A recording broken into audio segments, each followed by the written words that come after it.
Hey yo, this is Chronicles, your favorite non-Nintendo podcast, hosted by your least favorite Nintendo podcast hosts. I'm Kevin. To my virtual left, we got Jason. Hey. To my virtual right, we got Angel. Hey, I am Angel. And for the next hour and change, we're going to talk about some of the stuff that we've watched, played, listened to, or even thought about these last 4 weeks. Usually it's 2 weeks, but RNHQ gave us an episode off, and we took it. Not sure if we're still getting paid for it, but here we are nonetheless. I guess that's the question I should be asking Jason. We've never been paid. If anything, I put more money into RN than anything gives back to me. So, if there's a paycheck that you guys have been hiding from me this whole time, I would really like to know. If anyone, you're the one hiding it from us. You're the accountant as well. Well, then bad news, boys. There's no money. Are we in the red? Yeah, are we in the red? I mean, consider we don't have ads and we put money in for the hosting. Technically, yeah. But that's, no profits and a lot of money lost. But you know what we're gaining though? Memories, friendship, a lot of gigs of audio. Yeah, hold on, let me see. I don't think ever since I started being a co-host / host of the network, I guess, I haven't deleted anything. Same. I could tell you how many our MP3s come to since episode 1. Audacity. Let me see. How do I check? It should just be properties, right? Oh! I've got, on this machine, still counting, I'm about, 96 gigs of audio. So of compressed audio, for all our regular RAM Nintendos, it comes to 16 gigs. Of the ones we've been doing since quarantine started, not Quarantine Chronicles, like the actual, like, COVID, it looks like I have about 40 gigs. Of just my pieces. But you do a lot of the editing, Kevin, so you probably have a lot more gigage. But between the two, I'm still under you somehow. A lot of gigage. Sure. A lot of gigage. Yeah, I'm sure mine's somewhere in between or something. How have you guys been? Pretty good. Very chill. Yeah, pretty good. It's been a very relaxing few weeks, especially with where the Ninja Turtle comic book is going. But, I don't know, pretty cool. So, I didn't think that we were going to be doing this podcast for this long, and it looks like we might be heading into another lockdown, so yeah, it almost makes this episode feel like it's like not just like what we're being up to, but like pro tips of what you can do when we all lock down again. Like, here's some fun things you can do. Like, yeah, everything's escalating. Yeah, we should just be doing a podcast of just how we remember the old times, the before times, the before times, what we used to do. I take so much of it for granted that I started to appreciate now. Like, not that I don't love, like, hanging out with you guys, but I think after a couple months of just doing remote recordings, I started getting so used to it that I kind of, the idea of, like, oh, we have to, like, record late and then everyone, well, actually, the physical recording part is definitely easier in person because we just recorded on essentially one track simultaneously. We don't have to stitch together.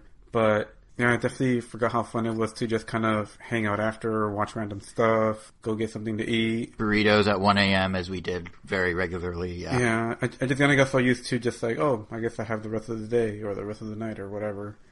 That, you know. Yeah, like podcast day used to be a thing. Now it's just like a couple hours. It's becoming too distant of a memory, and I'm starting to forget what that's like. I mean, geez, it's been like, what, 8 months? 7 months? Yeah, I think it's been 9? 8 months, yeah. We started doing this in March. Well, the show we started in May, but the lockdowns we started in March, yeah. If everyone, like, actually followed protocol, like, literally every single one during that very first lockdown, would it still have been, do you think, this long? Or do you think it would have been like, just a little over the 2 weeks or something? Obviously, it's impossible for everyone to cooperate, but I'm just kind of giving you a hypothetical. If, say, everyone cooperated. The initial lockdown probably would have taken the time it took, but what would have been different is when we reopened up, at least to some extent, if people just wore masks, it would not be spiking like it is now. We wouldn't have had quite the same ebbs and flows. Like, look at somewhere, and even in New York now it's escalating, but look at how, like, somewhat normal New York was able to be, like, during the summer in terms of, like, you know, people could eat outdoors and, like, walk around the city and take the subway, and it was like, you know, you still had to have some precautions, but you could go to the park and be fine. Like, you know, they're playing it very safe over there because they had it so bad to start, but, like, if people just wore masks, like, we could have some semblance of normalcy just without, like, big events, but, you know, small get-togethers, that sort of thing. And some people have started doing that and some haven't, but it's that lack of masks and just like not really paying attention to how many crisscrossing like quarantine bubbles you're sort of intersecting when you do things. And yeah, so now like LA's triple what the case count it was like a month ago. So daily case count. So yeah, it's getting bad. And of course the cold weather and flu season means it's, becoming more prevalent again. That also doesn't help. Yeah, so it's like a double whammy. Damn. Definitely also starting to kind of forget what conventions were like. Like, I remember them being very exhausting, but just incredibly fun. Because they're just essentially, like, getaways. Like, you're just there for 3 days, just focused on the stuff you love, and there's something you can do about any of your, I guess, we'll call them problems that you had. Like, well, maybe not problems, but, like, there's nothing you can do about work. Well, we do have one friend that goes with us every year that still stays in the hotel sometimes to get work done from work, but for most people, you leave that stuff behind and it's just a nice little vacation. Whether you even like the stuff you see at Comic-Con or not, it's still just fun just getting away. Kind of like a trip to Disneyland. And especially with your friends. It's a vacation with none of the relaxation because you're up crazy hours, you're running around, you're exhausted. But yes, it is a nice escape. And I think to your earlier point, Angel, like, yeah, it's easy, like, especially early on, we're like, oh, the touchstones are like, culture kind of grinded to a halt. So there's no conventions, there's no concerts, there's no, like, but yeah, the thing I'm actually missing most is the little things, like, not even necessarily, like, us hanging out, obviously us hanging out, but also just the drive to and from. Like, I haven't been on that side of LA in 8 months, and that's weird considering I used to drive to your house every weekend. Or, like, we go, like, randomly to a mall on Sunday, a group of us, and just, like, walk around. Last time I saw you on video, you seemed a lot happier than usual, so maybe that is related. Maybe I secretly resented you this entire time. No, but like you've actually been anti-graying. No, I do miss like the little things like that, or like even simple stuff like just like being able to go to a store and not have to worry about, well, I gotta sanitize my hands now and I gotta like do this and do that, and like did I stay there too long? Was I too close to people? Like, just being able to like freely do stuff, or like. I actually got to taste that the other week. It's actually really nice, but it kind of shows how far we've come from the norm. Is when I went to go mail my ballot in mid-October, I walked to the ballot box, and on that route, exercise. What? No, but on that route, I was like, I'm good. Well, actually, it was me and my girlfriend. But on the route, we were like, we should go get something to drink. So we walked off the route to a nearby Starbucks or something, Earth Cafe, I think, and got drinks and just ordered them like normal people and got them, and then went back on our walk and then dropped the ballots off at a park and then like hung out at the park and then walked back, and it felt almost, minus wearing the masks, like a normal pre-COVID day. And normally that is the most unexciting story in the world, like the least interesting thing you could possibly do. But because of how trickier it is to do, but it was like a little adventure. Exactly. It was a little adventure, and it like felt like a kind of return to pre-COVID times. Granted, they were distancing in the coffee shop, and like every time we passed along the sidewalk, we like stepped almost into the street so we could all have room, and we were wearing masks. But still, like for that couple hours on a nice like sunny October day, it really did feel like the before times, and it was kind of nice. And it's something, to your point about taking for granted, like. Yeah, we took that sort of stuff for granted, but it's nice to be able to still do that on some level. So, on some level, at least in rare circumstances. So that was my little story. So while you haven't been able to like go to a Comic-Con or something like that, you have been going to like these in-car events, right, Jason? I have, yeah, and that's what's actually kind of interesting is like when I was joking, like this episode's almost like a cheat sheet of what you can do as we re-lock down. Like these in-car events have really, like, they're really stepping up because I think the writing's on the wall for so many event organizers and brands and like activations and stuff that this is the way to do things now. Like, this is how you gotta do it. So I've done two totally different ones that are kind of the same kind of different. So one was like a local, like, mom and pop operation that was basically a Halloween food crawl / they called it like a creature forest, but basically they took over a park over in like El Monte or something, and they're currently retrofitting it to be a Christmas thing. But hold on. El Monte? Isn't that a place? El Monte? Dude, I'm white. What do you expect? Oh. Hold on. Come on, Jason. You can pronounce it right. You can still pronounce it right, yeah. El Monte? Is it El Monte? Listen, when I moved here, when I was 14, I learned all my pronunciations of all the areas in LA from NBC4's local 11 o'clock news. So if Colleen Williams called it, if Colleen Williams and Fritz the weather guy called it El Monte, I called it El Monte.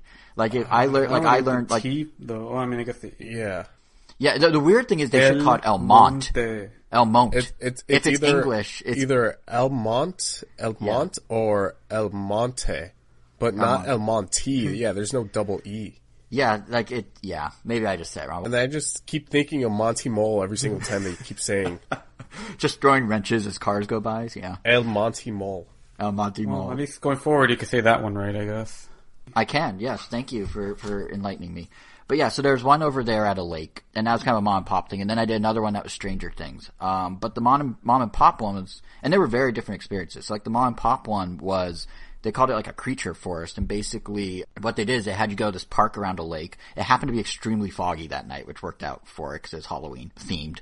And they had you turn off your headlights, and then they guided you by tiki torch to like a special path they created, and they had all this like dramatic lighting on the trees and this like, you know, regular park by a lake, but they sort of turned into a scene. They had all these elaborate costumes, and there were like things lurking, and then they like charge at the car as you drive through. It was kind of like a haunted hayride sort of deal, but the hayride was your car that you were enclosed in. But then you went on further, and they sort of switched it, and after you do like this forest, you do a food crawl where they basically have you stop at, I think it was 8 different stations, and they had all these elaborate weird costumes, and the stations were set up to kind of tie in with the costume, and then they gave you food. And at the end they had like they called it a campfire, but really it was like a screen projector thing with like some old ghost story or something, and then, you know, you got like a hot chocolate at your last stop, and you gotta sit and eat all your food and watch these like kind of old tale things.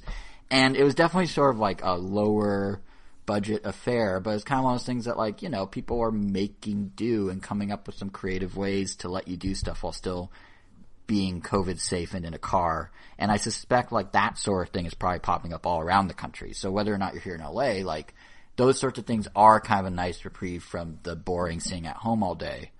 Even if, you know, it's a little like kitschy feeling and whatnot, it was still kind of nice to have that.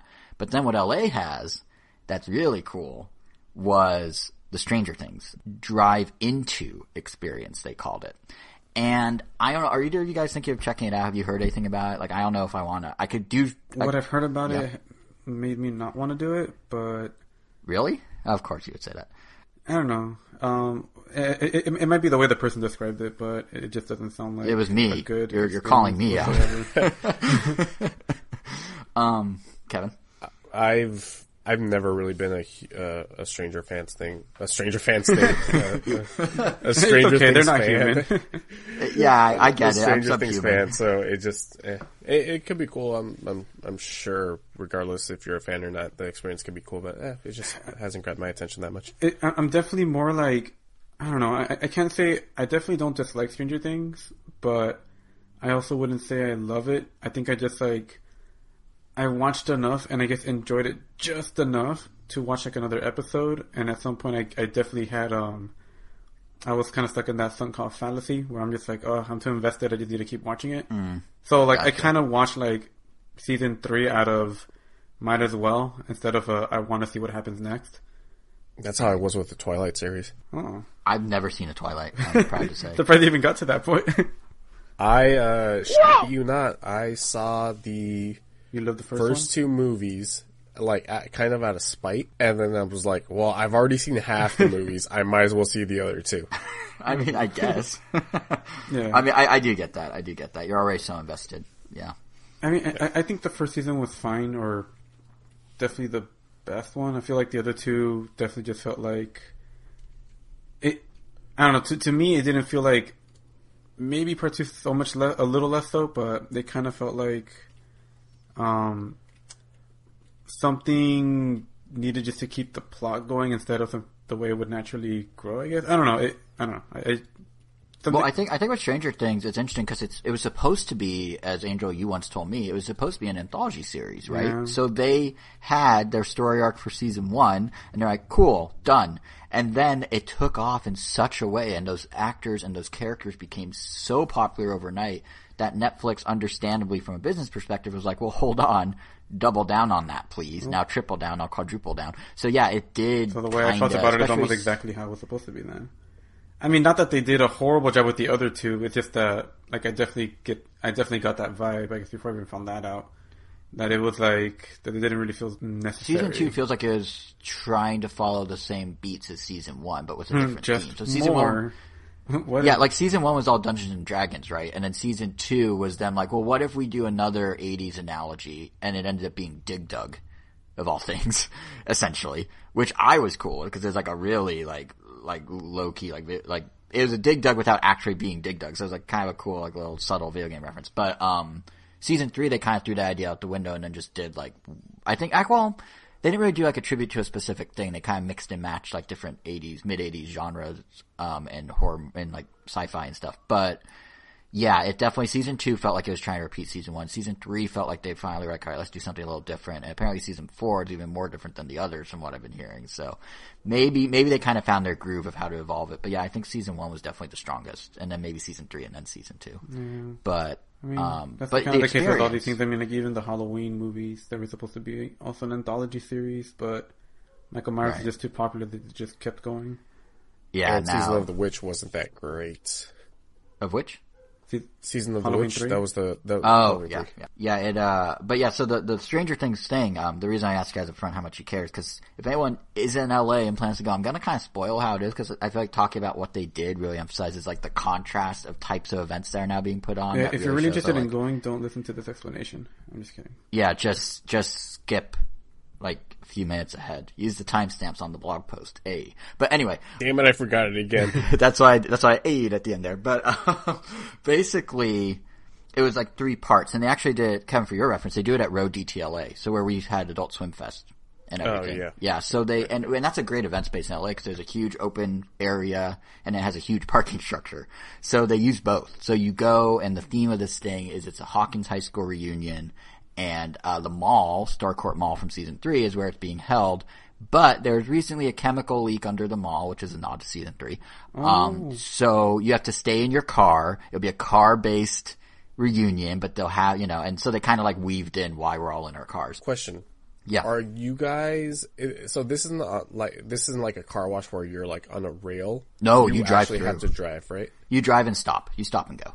Okay. So, and that's that was true for the other one I was mentioning, the little Halloween crawl. It was called The Bite, where, the whole time they're like, turn off your headlights, it's okay, we know it's dark, and they just lined a path with tiki torches, and you're literally just driving through the dark.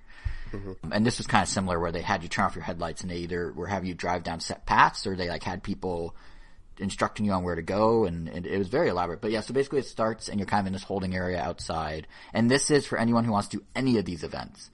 This is the hold up with all of them, is they all have holding areas, because you can only fit so many cars into these things, and you need to space the cars out so everyone gets an experience. So everything I've done like this is always like, hey, it'll be an hour, and then you're there 2 hours later finally leaving, because you wait for so long. But if you're willing to wait, and if you have someone in the car or multiple people will keep you company, it's not so bad. But, so they put you in like this holding area for Stranger Things. It's outside. It's themed around the actual high school reunion. So they have actors like portraying all the cast of the show, very much in a Universal Studios type of way. And not so the they have characters, huh? Not the no, they're not gonna have Millie Bobby Brown just like for 3 months just be doing this every day. Right, but at that point, why even have that kind of breaks the illusion? Yeah, it's like, have you guys never gone to like any of this stuff at Universal Studios where they do the same thing? Like the Stranger Things, like corn mazes or whatever? Or... Yeah, but technically I've always thought those things were lame, like having unless it's like a costume character, like Mickey or something, where it's like, oh, Mickey's always identical. But when it's like a real life character, I mean, in real life, as in like portrayed by a live actor, then you have a different actor. To me, it kind of breaks the immersion. Unfortunately, yeah, that's fair. That's like fair. Nothing against the dude, but the person that I took a picture with when I first went to Disneyland, the Aladdin, is the most palest guy. And Aladdin is supposed to be... he's not supposed to be Middle Eastern, is he? I think he's Arabic. He's totally Middle Eastern. It's set in Arabian. So Middle Eastern people usually have, a darker complexion. This guy, you could practically see right through him. So it was me in a vest, is what you're saying? I just showed up in a vest one day, and you took a picture of me? Essentially, yeah. Yeah, they might as well have given me a ginger guy with freckles and everything. So it's like just a full-on Irish dude. Just Conan O'Brien took a photo. Yeah, just Conan O'Brien as Aladdin stealing bread. But yeah, these guys were a little better cast, and they didn't really. The thing that was key here is, yeah, they weren't the same actors, but a lot of them didn't exactly like have a key role. So what they did is they put. Actually, I take that back. Like half of them did. But basically, they have you in this holding area. They have like the science teacher from the show kind of DJing the night, and it's about as awkward as he is in the show, which is intentional. And they have the characters actor roaming, or someone someone portraying him. And you're in this holding area, and there's food, and they kind of make it like it's like a fun time. It's like a stage show, and they have like. Just give you a sense of the scale of this, they have like people walking between the cars. They have people like dressed as like 11 walking around, and like she'll kind of like, you know, act like her. And they have like a camera crew walking around so they could do like a stage show and have audience participation. They'll go car to car with the camera. So like already higher budget than you may think. They have like literally a camera crew just constantly roaming. Then you finally go in and you go through 3 different set pieces. And the set pieces are basically recreating key moments from season 3. And they do them in different ways, which is what's kind of interesting. And I won't go too much into the details of what each are for people who want to do it, but essentially you drive up the parking structure and you pull into one area, and you're basically in an underground bunker from the show, under the mall. And they have all the cars line up along the sides, and then they start the show, sort of, and they have people like doing stuff in the middle. But because of the length of the cars, because obviously you can't have like a center stage very easily unless you have obscured views, they did 2 things that were interesting. One is, depending if you had 2 or 4 people in the car, the 2 people cars were on the sides, so everyone could have a view. And then they had the 4 people cars come in and park in the middle of the stage, so to speak, in like a row. But then had stuff going on around them, so everyone in those cars, the 4 people, could actually see everything, like have a 360 view. But they had the cars come in as part of the plot. Like, it all made sense, like, the reason those cars are now, like, coming through, and I thought that was actually kind of clever how they, like, really thought about every car's angle, and then, they had, because of how long it is, 2 sets of actors, but they realized how absurd it was, where if you look left, you see Dustin and some of the characters, and then you look right, and you see Dustin and some of the characters, so they actually it was almost like a interpretive dance in a way, where they had, like, the 2 sets of characters kind of intertwined, and, like, people that were on the left would be on the right, people on the right would be on the left. They were dressed similar, but different enough that you kind of could tell, oh, that's the guy from the left, that's the guy from the right, and, it was just interesting how they, like, kind of weaved it, and then they had, like, a Demogorgon, and so that was, like, the first room. And the whole thing in the parking lot was rigged up with, like, they built sets, they had lights, they had smoke machines, they, when you get to the finale, they actually put a sub on the roof of the parking lot so it shakes the floor even though you're using your own car's sound system. Like, they really tried. So you do this first room. They really tried. They really tried. No, I mean, like, it wasn't like they half-assed this and they're like, oh yeah, it's Stranger Things, people just do it. Like, they really, like, you I know, but it's not like you're, like, taking pity on them. Like, oh, the poor thing, they did their best. They really tried. No, I thought they pulled it off. It didn't really work, but they tried. They tried so hard. But, and also, like, as you're going through this, they have people interacting. So the first room thing, you know, you're in a bunker or whatever, and it's about the Russians kind of running in. So they have people dressed as Russians, like, looking at each car and, like, looking for the characters, like, looking in your car. Yeah, what does a Russian exactly look like? They look like they're wearing communist outfits. Oh, like so Russian soldiers. they were all, like, in a uniform, not dressed as, like, oh, yeah, Russian no, it wasn't civilians. just, like, some guy Like, named Vlad who just walked up and, like, handed you vodka. No. I think, you know, they're all wearing, like Russian soldiers. Those very tall hats or something. Yeah, kind of like, think like, 1980s Russian, like, army men. Yeah, so hammer and sickle. Yeah, hammer and sickle, yeah. So they USSR, was like, not necessarily Russia. Fair, yeah. It wasn't Vladimir Putin, no. It was USSR. Okay. But, you know, and they had them, like, looking at each car, and they had, like, the actors when they needed to hide from Russians, they'd, like, hide against your car and, like, interact with people in the car and, like, tell them, like, you know. So that was kind of neat. Did these guys actually speak Russian, though? What? Did these guys actually speak Russian? I don't know. I mean, they spoke... Actually, I think at one point they do talk amongst themselves in Russian. But, okay, yeah, see, that's cool. Like, them talking... talking loud enough for you to be able to hear that they're... I should clarify something. They're all mic'd up as well, so it comes through your car. Oh. Now, let me rephrase. The main dialogue is mic'd up and comes through your car. But when they knock on your window and, like, shine a light in, they will say things...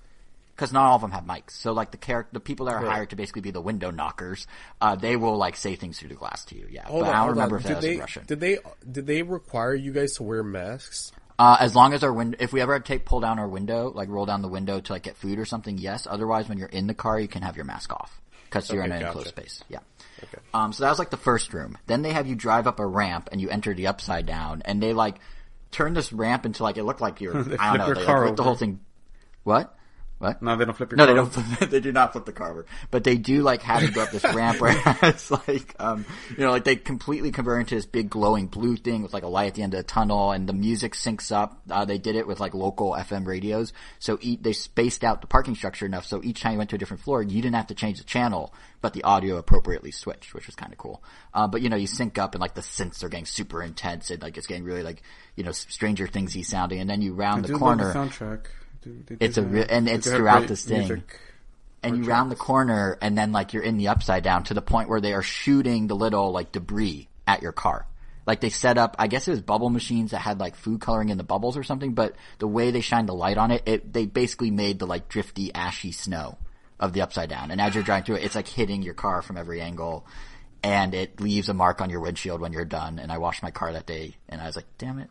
But no. So then you go into like the second phase, and this one's probably the weakest of the three because what they did was they have you snake the car. Like they had like all the cars snake in like this huge like curvy. I don't know. Basically, so they could cram all the cars in, but everyone all had a view of something. And then they set up this floor with like the upside down like vines, and they had like all these screens of different sizes, and they basically did like a sizzle reel of key moments from the show, which was a little like all the like scary moments. But as they were doing that, they had all the lights synced up in this parking structure, and then they had people walking around in hazmat suits, like the people that are researching the upside down for the government, and they're going car to car and seeing, like the whole premise is you have to be quiet, you have to be still in the dark, we're in the upside down, like we shouldn't be here. And then they actually had people going car to car and like not banging because they don't want to break your window, but like tapping your window with flashlights and like shining it in. And then like if you make eye contact with them, they linger longer. And for people that are, more jump scare prone, they will totally lean in on that. And that was the second floor, and you kind of weave through all that. And it's like they're pumping so much fog in there that it literally does not look like a parking lot. It's obviously a parking lot, but they, do blackout curtains and everything. And it does not look like a parking lot. And then you go up to the third floor, the final floor, the roof. And this is where they put the subs in because they tried. And on this floor, they've got about 40 cars in a normal parking lot setup, but we're facing a stage. And then it turns out the second it starts, there is a screen that wraps around the entire, like 3 sides of this parking lot they put us in, like a huge HD screen. And they do basically like a 10-minute long stage show. And it's the relationship between Eleven and Hopper and like her key moments and his key moments, and they recreate stuff on the show. But what's insane is, one, they had high wire acts. Like they actually rigged up a high wire thing. You don't see, so they could have people like come. Is this at the top of the parking lot? Top of the parking lot, yeah. So they built a stage that has like dangerous. well, I mean, it wasn't high wire like that high. They basically rigged I should rephrase. It's basically they had people on harnesses, but they rigged it so that like, they could have someone like fly out and do something. And then they had the background, the screen that was the entire height and length of the stage and the walls basically sync up with what's going on stage. So like, Eleven does something and stuff shoots out from behind her, or a Demogorgon dies and like explodes into a bunch of bits, and then the bits fly all the way down and around. What? Not like explodes? Oh, I guess 11 blew them up? The Demogorgon. Yeah. Well, it turns into its little bits of upside down, the little ash or whatever. And they had that like spread across all 3 screens. And again, because they have to accommodate all these cars, and that's a lot of physical space, they have not just like one 11 and one Hopper and one of her dad and one of Billy from the show. They have like sets of them, kind of. And they acknowledge that you can look and see all these sets, so they're all doing slightly different things, or they're purposely looping things. Like when they recreate, I think it's from season 1 where the scientists are like dragging Eleven down the hall against her will, and like when they initially reveal she's an experiment. So they have like 4 sets of them just looping, just constantly walking across. Like it's really like visually really cool. It almost felt like interpretive dance, but it was like really cool how they like synced it all up. And then, they of course had lights and everything up there, and basically like it felt like those Universal Studio tram rides where they like take you into like a set piece and they do like a whole thing, and you're still in the vehicle, but everything's happening around you. But they built this out of nothing in a parking structure. And that's what kind of is like, I think, so impressive. Like they basically went, all right, COVID's happening, it is what it is, but what if we can recreate a theme park experience in a random parking structure in the Arts District of LA? And they like totally pulled it off. All in all, how long did this take? We were there for about 2 hours. The actual in the parking structure part, so like the not the holding area, was about an hour. It was like 15, 20 minutes per set piece, and then you drove between them very slowly with your headlights off. So let's say the experience Yeah. was what, 45 minutes? No, it's probably closer to an hour. Oh, close to an hour. Yeah, Okay. it's about an hour. That's pretty good. Not. Yeah, and it's Wait, so I would expect like a quick little like 15, 20-minute thing. No, it was like a whole That's- thing, and that's pretty here's the interesting. catch though, because they built it in a parking lot out of nothing. It is per car for 2 people $100, but if you start doing the math Oh. and start dividing it as more people, get in the car, it kind of becomes not much worse than a movie and some concessions. Right.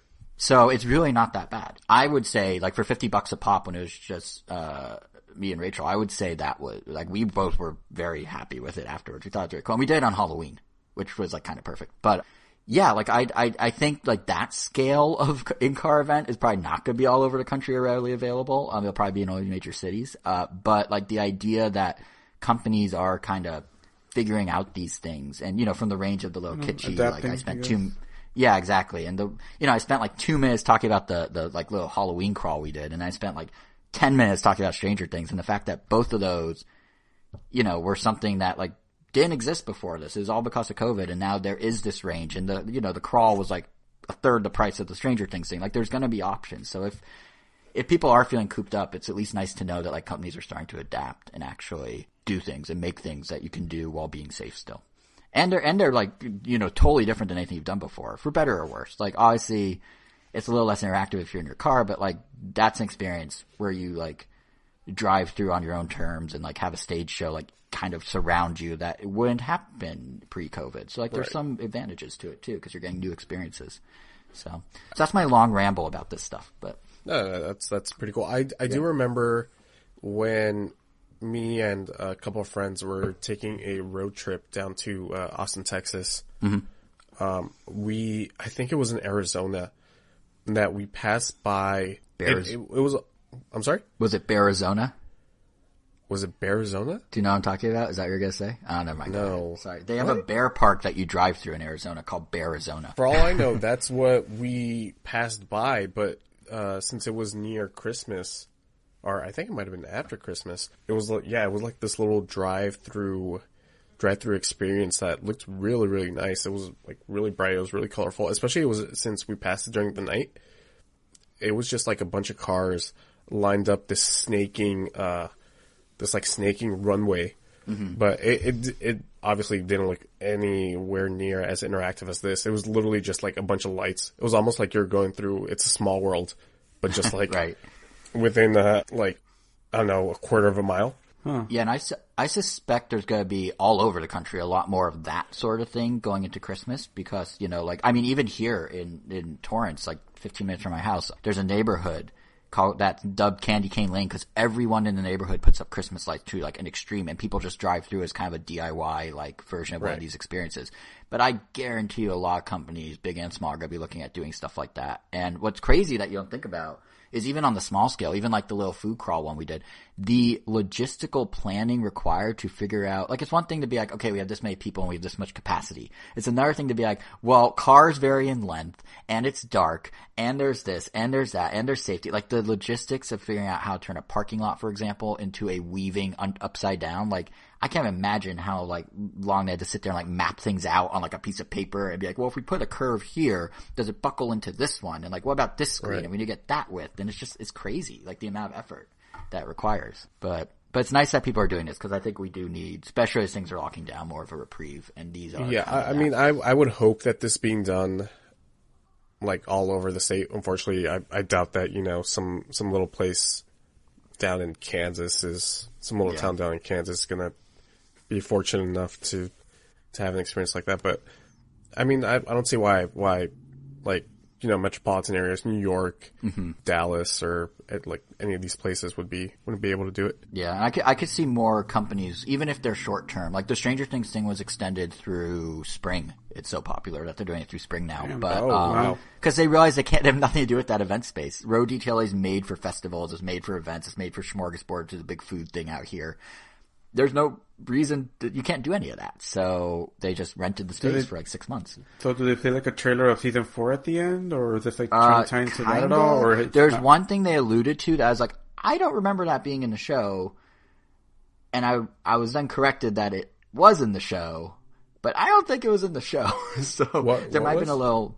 They kind of alluded to 11 being taken away in a van, and I don't remember that happening at the end of season 3. So wouldn't be able to tell you. Yeah, so like I don't know. And then when you leave, they even have like a van parked there, like the van where they should be taken away, parked there, like it's ready to take her or something. I'm like, I really don't remember that happening. Oh, and one other thing that was really interesting is they're also figuring out the merch game. So in the same way you go to a concert or you go to like Disneyland. What? Let me guess. All they did not have Funko Pops, no. But what they did is they had a system where if you wanted merch on your way out, you go in a separate lane, they take you to a different part of the parking lot, and then you pull into spots, and they have kind of like the cage with all the merch on the wall, like to do at a concert, attached to the parking structure, like to the pillars, and they have people basically running, and you scan a QR code, and you can like browse the merch on your phone and pick which one you want, and all they did was have people manning that, just giving merch to cars, or selling merch to cars. What'd you get? But I was thinking, going into it, because it was Halloween, Rachel wanted to do costumes, so we did like an 80s outfit thing. So they were selling on the website ahead of time a Hawkins High t-shirt. So I have a Hawkins High, like, class of 85 t-shirt. That's cool, now. that's cool. But what'd you get? Oh, that's what I got. I got it beforehand. No, I'm asking, you didn't buy any merch at the thing? No, well, that shirt was for sale there. I was just already wearing. Oh, no, we did. That's what I was souvenir Starcourt Mall and Hawkins High cups, because we wanted something to drink in. For $4 extra you could get souvenir cups. So, yeah. But, That's cool. yeah, but I thought it was just interesting that they even factored in how to sell merch and had like a whole like drive up merch experience. But anyway. Yeah, so. That's awesome. Definitely would like to see them expand to a different franchise or something. Yeah, and that's the thing is I think this is just the start. And a lot of them are going to be shorter term. I mean, there's like drive-in movie events like all the time because it's LA and Hollywood and all, but like I'm sure a lot of places are going to have like short term where there's going to be tours or, that sort Have there of been stuff. any car concerts that you know about? Orange County, I think, is doing a few, actually. I'm guessing that's the only way we would see a concert at this point, but... Yeah, I was about to talk about it. I don't know if you guys know who Mark Ribier is. I've heard the name, but I couldn't tell you anything about him. I know who Mark Anthony is. Mark Ribier. He's that one guy who does performances like in bars. Who's like really, really like. I'm sure if I show you guys a picture of him, you guys would know who he is. Here, let me send you guys. Keep vamping while I get a picture of him and put him in the messenger. Yeah. So how about them sports?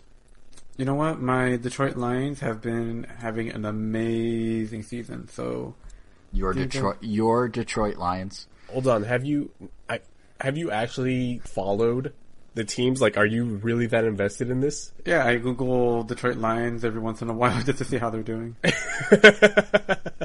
And then I see the scores. I like and how then that's how you follow a team, is you occasionally Google them.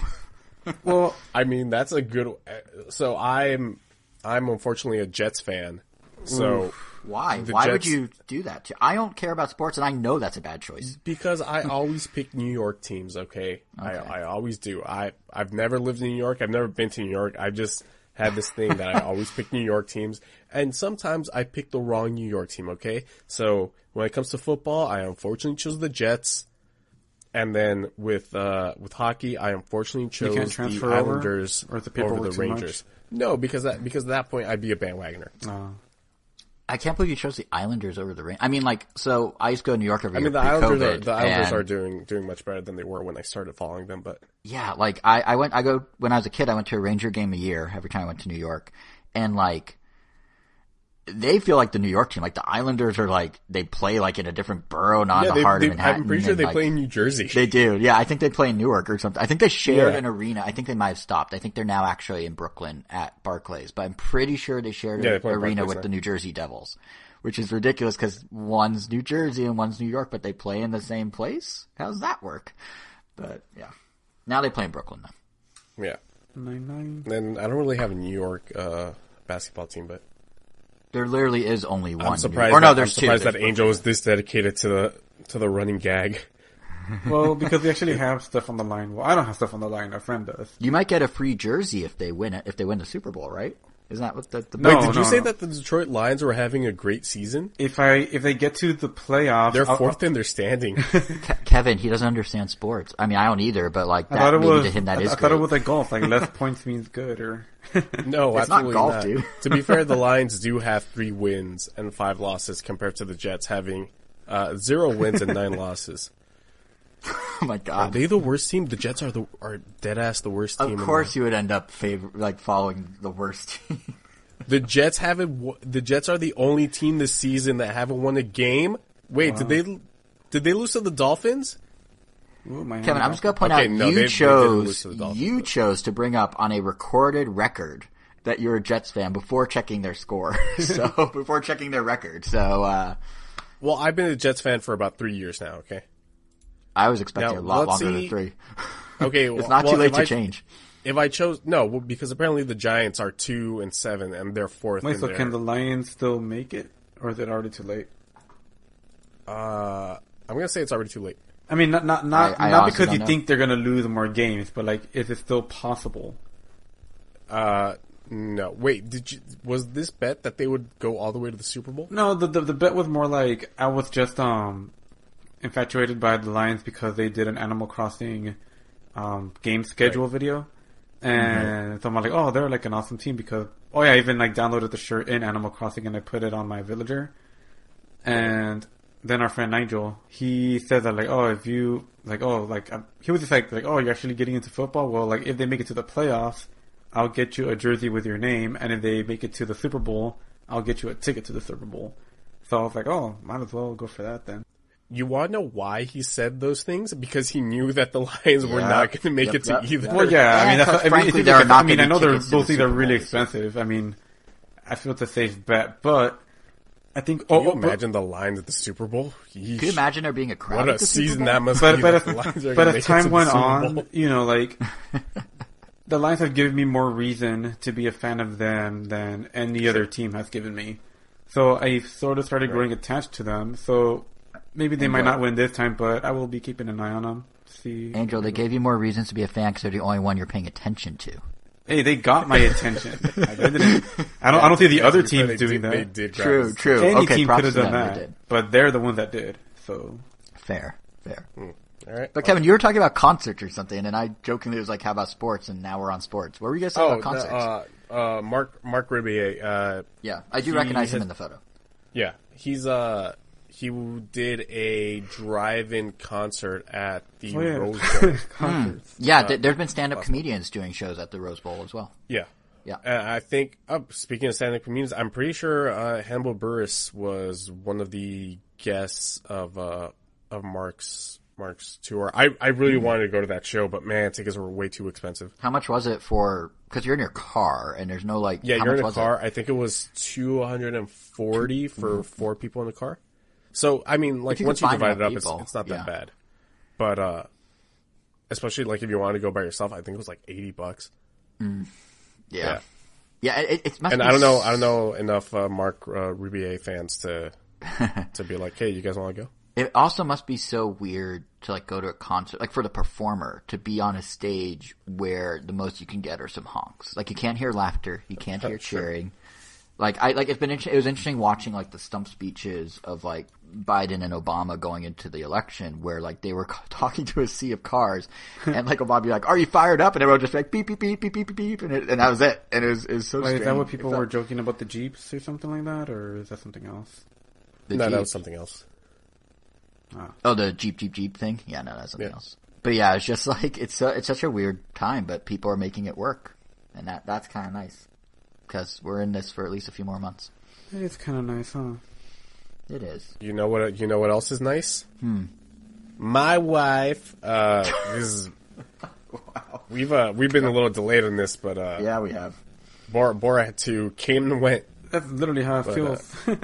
Like, Well, you know what's Yeah, weird but- about that? Before, I well, enjoyed first, I guess it, we should first talk but- about the movie. What do you guys think of it? And then I have a thought about how fast it left the zeitgeist. So to speak. I loved it. I thought it was better than the original. yeah, Personally, it definitely felt more cohesive as a story. I enjoyed it. It was funny. Yeah, I think narrative wise, it was stronger. wasn't for as sure. And also, raunchy. the It definitely woman, had some. I mean, compared to the first one, at least, it felt or maybe I'm just misremembering, but it definitely felt less crude, even though there were definitely some crude. I think we're desensitized, to be honest. That I think too. I mean, Yeah, that might be it because it's like it wasn't as crude, Like, but did it then feel you like- had that dancing scene. No, yeah. I mean, Oh, yeah. Well, that's kind of like the dancing seems like the only thing I could think of off the top of my head that I feel would have been like more of like the shock humor thing. Everything else was. The baby. What about the baby? It was all Are audio. you talking about the doctor's response to the girl being... No, No, specifically the when restroom. like they're trying to get rid of the baby. Oh, right. Out of context, spoilers for Borat 2. Although it is available on Amazon Prime Video. Is our spoiler like siren for Borat 2 just wah wah wee wah over and over? Like we just play a soundbite? Yeah, and then wah we wah. go to Yeah, you guys Like keep a little- talking. like a little Whoever's siren, not wah, talking wah, about wee, it wah. has to be wah wah wee wah in the background. Yeah. But, yeah, I think what was missing a little from this one, like I thought narratively it was stronger, and I also think I'm blanking on More her name, but the interviews woman or that what? plays his daughter was really She's good. great. Like the fact that she held her own in terms of like, cause it's always like, oh, Sacha Baron Cohen's this unique, one of a kind guy who can like really roll with the punches and deliver this sort of thing is sort of the like myth around like Borat and Bruno and his characters, but she like matched it perfectly. And obviously there are other comedians who can do similar, Eric Andre does a perfect like, straight man in a weird situation sort of thing. But, yeah, like she really held her own. But and so narratively I think her and how they intertwined it and strung together all the bits was stronger than Borat 2, but I think it lacks some of the oomph for the original. One, because we're desensitized to some of the crudeness because we're older and the internet has corrupted all of us. But two, I think like the first Borat was so much like, you can't believe what these people say in these parts of America, what these people think. But I feel like it's kind of like the mask has come off for a lot of those people in the last 4 years. So nothing was that. There are a few examples, but it was less shocking because they're not hiding it anymore. Yeah, I felt like we almost kind of knew, or what we knew what to expect from people's reactions. So it was just more of like, oh yeah, they would act like that, instead of like, oh, damn. There were a few where I was like, oh boy. Like there was one when they're talking to the doctor about her pregnancy. I'm not going to spoil it for anyone who hasn't seen it, but the doctor's reaction was a bit jarring. And the doctor's response to the question, I was like, did I hear that right? And I went back and was like, oh, I unfortunately did hear his response right. Like probably one of the weirdest. Oh god. Like, and see, I think the first Borat, I don't know if it's like rose tinted glasses or like because it's been however many 14 years or whatever, but I feel like the first Borat had more of those sorts of moments because what the second Borat was exposing was things that have always been exposed for the most part. So if we were in a bubble still, like if we didn't have, the last 4 or 6 years and we were kind of in this bubble and then people were saying and doing what they were saying and doing in Borat 2, subsequent movie film, I think everyone would be like, what? But like with the exception of the doctor guy and maybe that Rudy Giuliani scene, which obviously felt like they overhyped a little, in terms of the severity of it. Like obviously it wasn't great, but like they made it seem like it went a lot further than it actually got to. I feel like most of the movie was just like par for the course for culture these days, which is weird. Or for a subset of our culture. I think because the first movie was definitely more about American culture in general. Yeah. While this movie, especially with the state of politics, it's definitely, it's very much focused on, I guess on just like not exposing people on the right. It was emphasizing, I mean, it kind of was. It wasn't really exposing, it was just showing how even in just day-to-day life, those views are prevalent in that community. And I personally would have liked if he also went in on the quote-unquote woke side of things. Mm-hmm. Just to give the movie a little bit balance, because the movie definitely is one-sided. I definitely would have liked if he went hard out. I feel like at one point they did, and I just don't remember any. There's a moment, there's like a scene or something, but it wasn't even. Yeah, it was a scene in this long string of. It was, yeah.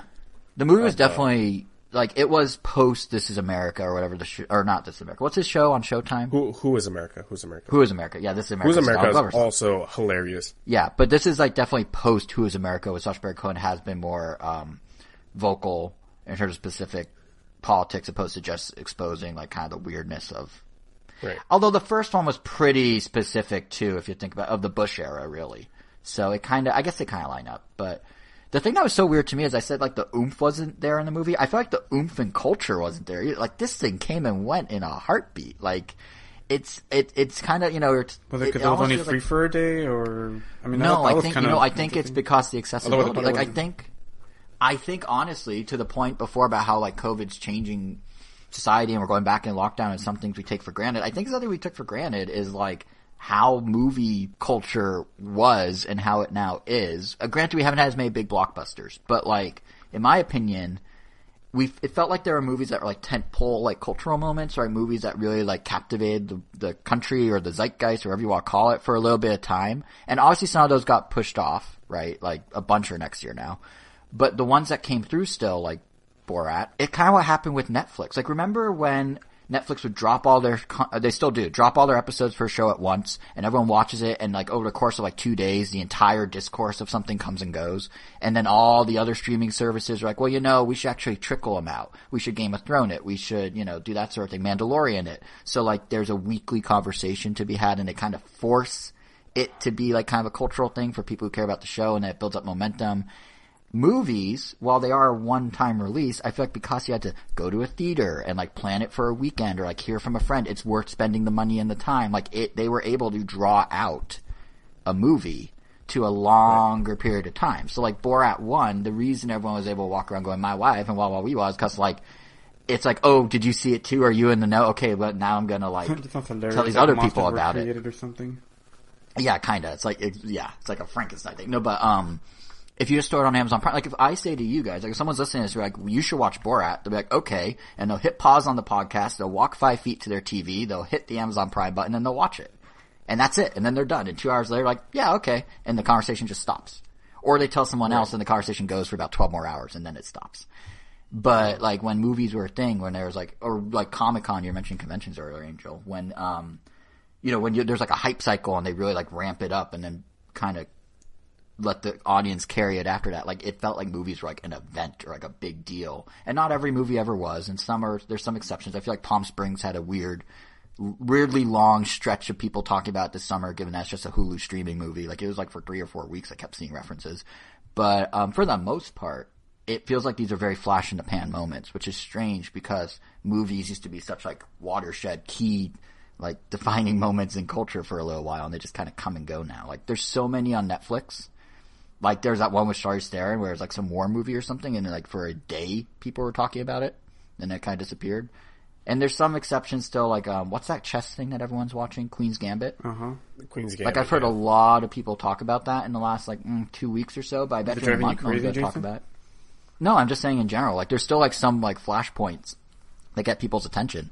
But I just feel like movies in particular are now suffering the same fate that a lot of Netflix shows suffered that led to companies drawing their releases out, which is, it happens, you talk about it for a second, and then it's gone. Like, Borat 2, theoretically, had the, like, going into it, it had the momentum, like, oh, this is gonna be big, this is gonna be a thing, like, you gotta watch it, everyone's gotta watch it, and then it came and went, and everyone watched it, and then it's like, it never happened. And that was weird. Like, it feels weird, it's only been like 3 or 4 weeks, and we're talking about it on the podcast like it was years ago. It's weird. Do you think that's also kind of why you still haven't finished BoJack? Just because it's not really part of the, I guess, the main consciousness now, that you don't really feel rushed or kind of like, I need to watch it because like no one's really talking about it anymore. I honestly even forgot how it ended. It's been so long.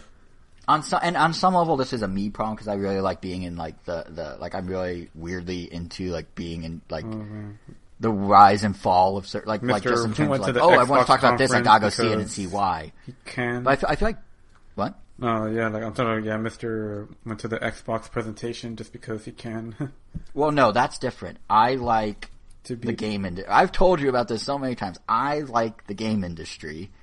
I'm a Nintendo fan, but I like just the gaming world. So if I have a chance to go like experience it at its peak, even if it's not Nintendo, I still am interested in doing so because it's still like a big key moment in gaming. It's a little different.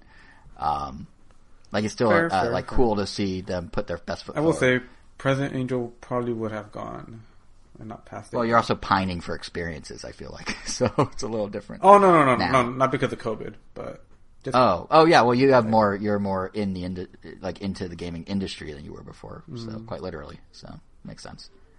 But, yeah, I don't know about BoJack, like, and that might be part of it. I don't know. It's definitely easier to follow something as it's happening versus trying to retroactively follow it. But at least that's just for me personally. But I do think a lot of the activity around movies and around shows has kind of shifted with streaming for better or worse, depending on your preference. Like, maybe you don't want to hear Borat for 4 months and hear people go, my wife, like, every time you talk to them for 4 months. So maybe this is great. Maybe this is a godsend to you. But, like, for me, I kind of miss the, like, we kind of never touchstones. stopped doing it in our circle, I feel like in my wife, or especially the one where we were from one person in particular, like, I know, like, those were always pretty consistent.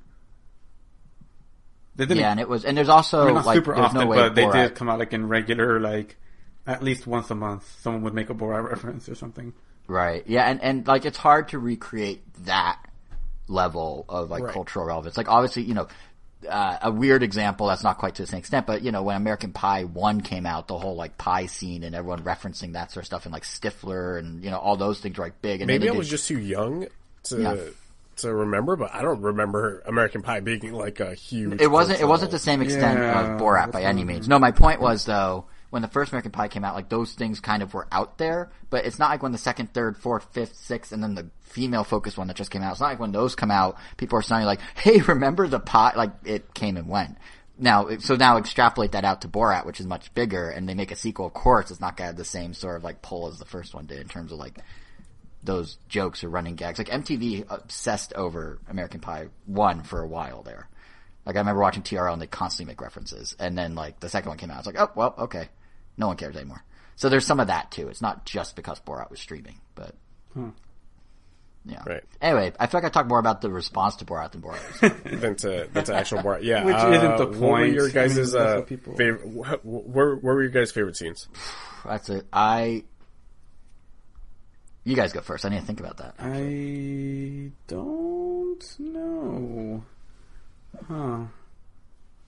I think my favorite one, which in retrospect makes the scene even better, was I don't know if either of you guys heard the story of a person being in a Trump costume infiltrating, I think, the conservative something. Yeah, CPAC or whatever it's called. Yeah, CPAC. Yeah. I remember hearing that story and it was like, oh, that's so weird.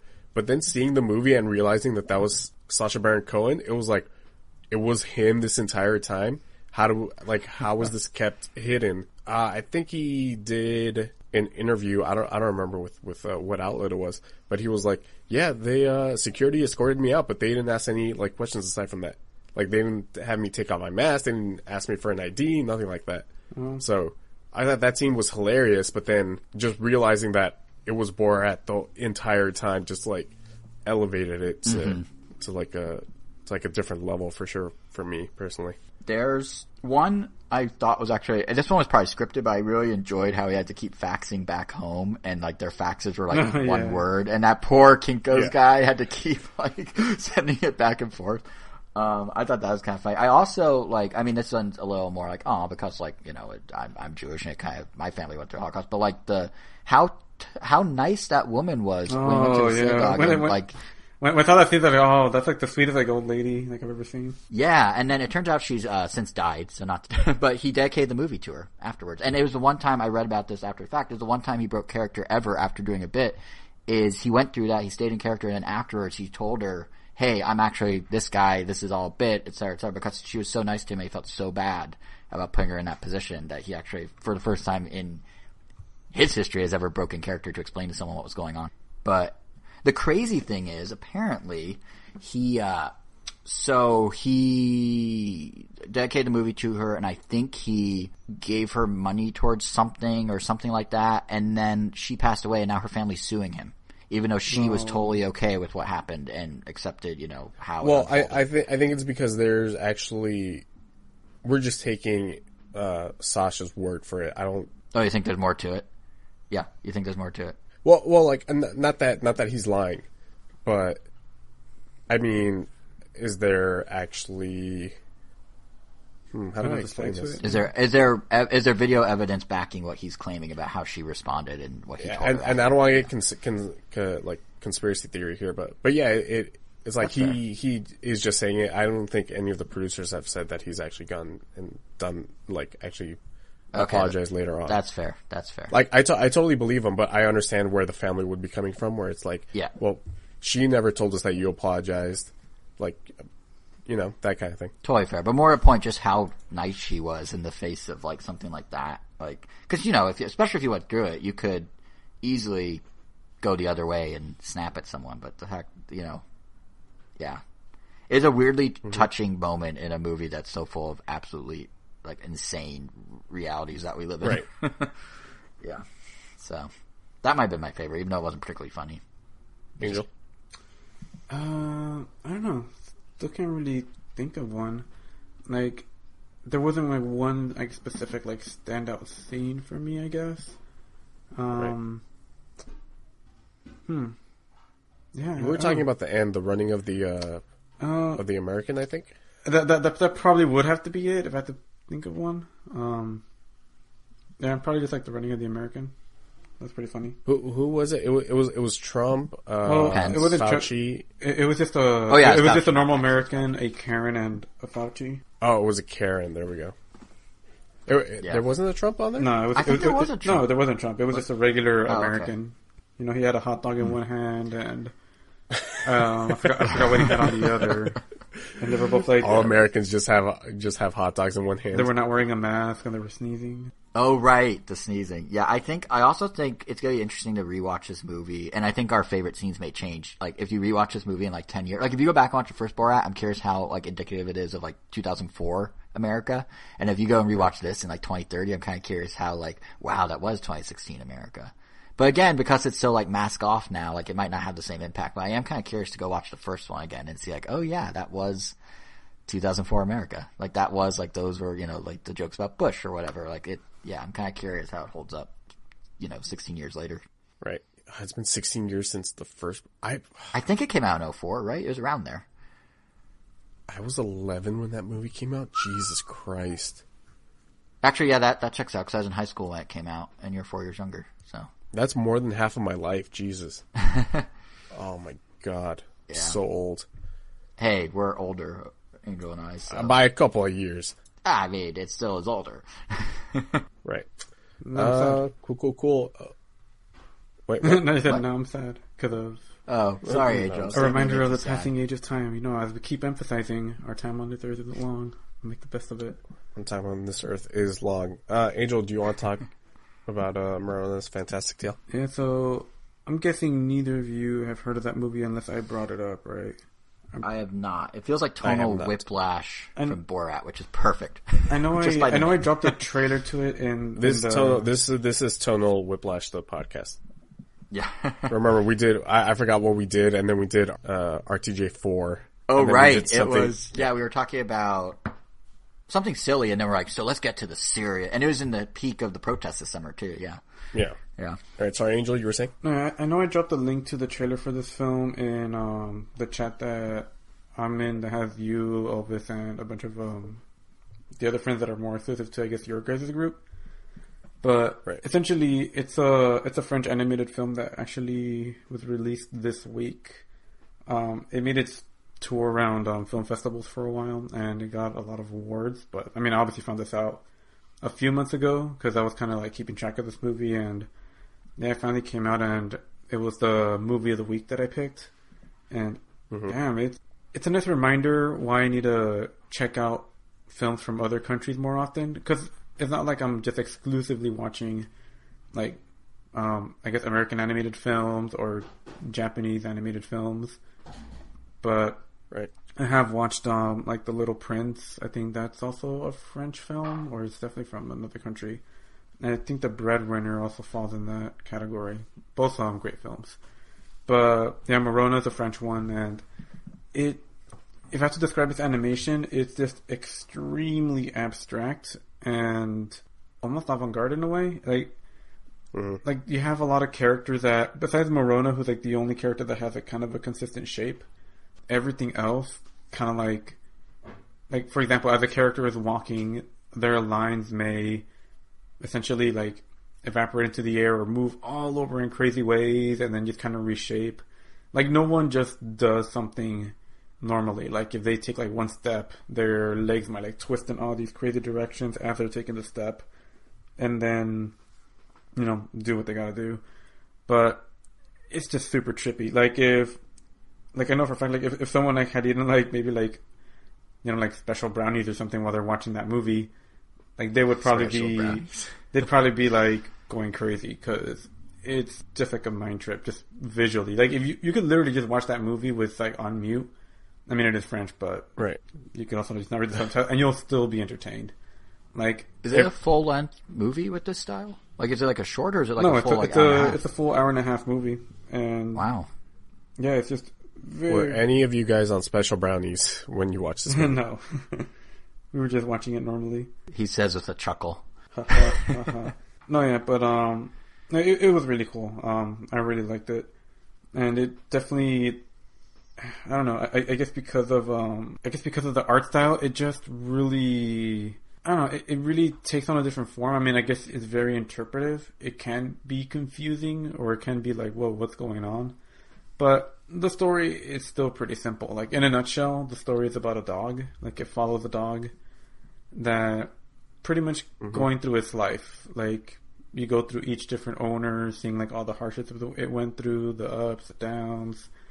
And the dog is like narrating the story, so it's kind of like a Thoughts of Dogs account, but animated. I don't know if you've ever like seen or retweets or posts of those, but it's like a Twitter account that's dedicated to just saying things like from a dog's perspective. So they're saying like, "Oh, my human, blah blah blah." Like I always keep bringing this to my human, but my human gets mad at me. Like, what the hell, or something. Yeah, so. It's kind of narrated in that sense, and it's cute. It has like a lot of touching moments, but some of the caricatures of people like sometimes are really real in the sense that you're like, oh wow, I totally see this character in this other person that I know.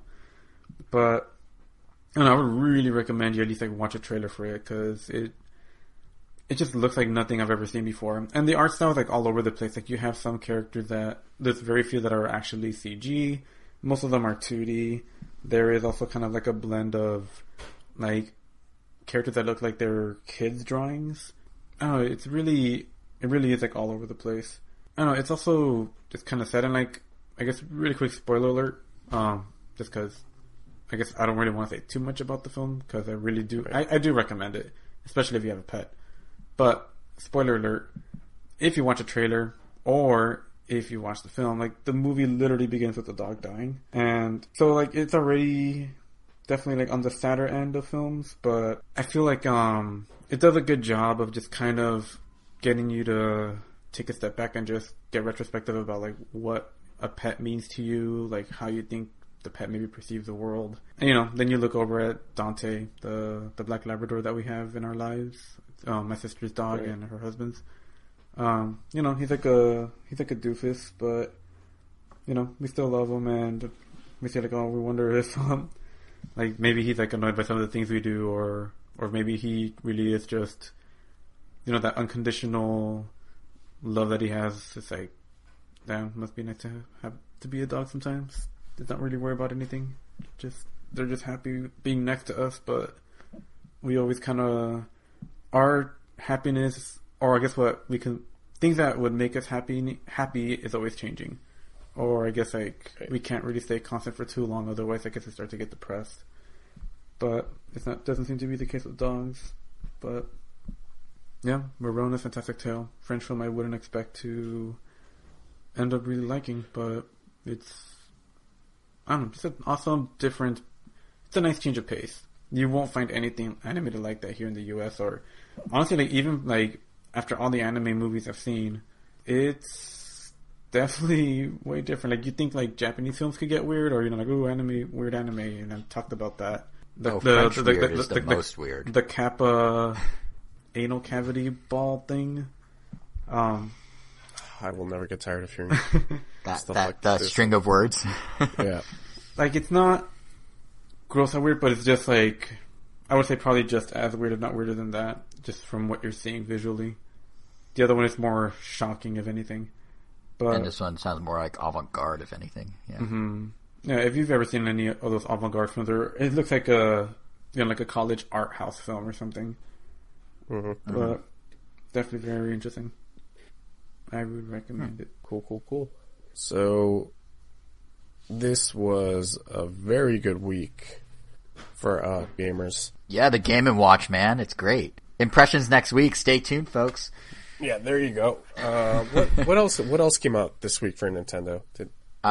Just the Game & Watch. And, the game industry was pretty quiet besides that. I mean, no one else launched anything this week. It was just Game & Watch. It was really it was weird. just the Game & Watch. Sony and Microsoft delayed their consoles because they were terrified of the Game & Watch. just how some developers are like pushing their games out of the way of Cyberpunk. Yeah. Yeah, like delaying their stuff. Yeah, Sony and Microsoft just decided to yeet their consoles well, yeah, I mean, away from the Game & Watch launch. $50 for hardware and $50 software, or $500 $500 for just hardware, maybe software if you get a PlayStation. Yeah, I don't know about that. Yeah.